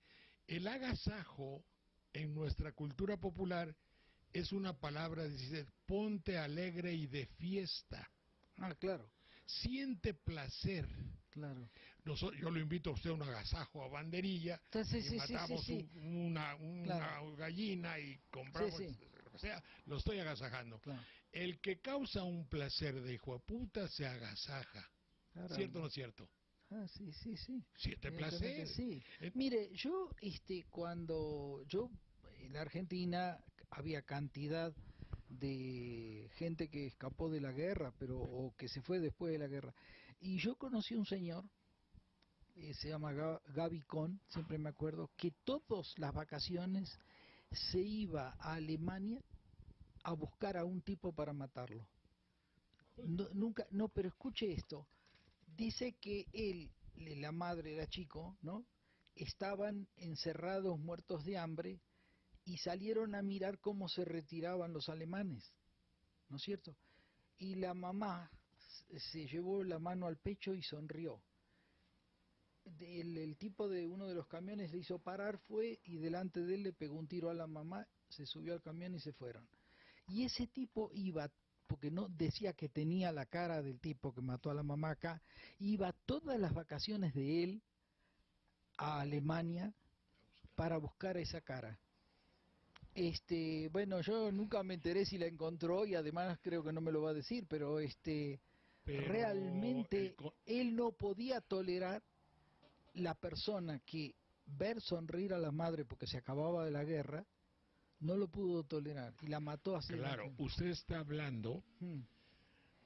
de que el hijo de puta no tolera fracasar y mata. Claro. O más bien, matar era su dolor de aquel que ya había fracasado y se iba de la guerra y alguien sonreía o obtenía un bien con su partida. El hijo de puta no tolera que otro tenga bien. Claro. Lo normal era decir, ya nos vamos, ya esto terminó, dejemos esta pesadilla y que cada quien viva su vida. Eso era lo que hubiésemos pensado alguien normal. Claro. Para el hijo de puta no. Claro. Porque le duele que alguien tenga bien. Yo se lo digo en broma, le digo, hay algunos compañeros de por acá que si no les cuesta nada entre hacer un bien y hacer un mal, si no les cuesta nada, prefieren hacer mal, porque tienen el espíritu incipiente de hijo de putas, ¿no? Claro. Pero, a ver, el joven que va pateando botes de basura a la 1 de la mañana, o que tira piedras a una simplemente porque ve una ventana iluminada, o el que es increíble. Yo tengo unas amigas que seguramente usted conoce. Una es Jesús A. Rodríguez y Pero la cómo otra no, mi amiga, Liliana, claro. y Liliana, también amiga Liliana Felipe. Ellas compraron una casa para viejas prostitutas.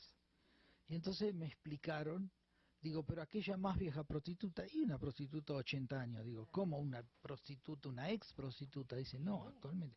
¿Cómo? Digo, pero escúchame, ¿quién le va a pagar algo a una mujer? Y dice, otro pordiosero, un albañil, una cosa así, ¿no es cierto? ¿Sabe por qué compró una casa para estas personas? Porque el principal problema de estas mujeres no es la prostitución en sí, sino que para el coche de la policía, les da una paliza y les saca el dinero. Claro. O, sí, y entonces para que duerman en una casa con llave bajo un techo. Para que no haya asaltos de la policía. O sea que digamos que hay hijo de puta, pero también hay Jesús A. Rodríguez. Hay unos más. Bien. Son una maravilla. Gracias, Marcelino. Es usted muy amable. Estamos a sus órdenes. Este es un primer encuentro que transmitiremos en la televisión de Veracruz. Muy bien. Esperamos que un día nos visite y seguramente hacen muchas conferencias en la Universidad de Veracruz y que conozca nuestra tierra. Hace una teoría general sobre los hijos. Tusquets Editores, Tusquets ¿verdad? Editores. Tusquets Editores. Marcelino, mucho gusto, muchas gracias. Muy No, honrado les estar en agradezco casa, muchísimo. Mucho gusto en saludarlo, que esté muy bien. Gracias, el gusto Nos ha es mío, enseñado bienvenidos. Esta hora ya saben dónde queda mi casa. Gracias, señor. Muy amable.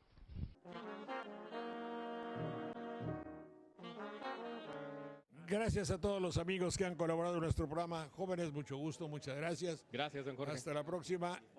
Gracias al Cafetal APAN, agradeciéndoles toda su gentileza. Cafetería Diego Leño número 7.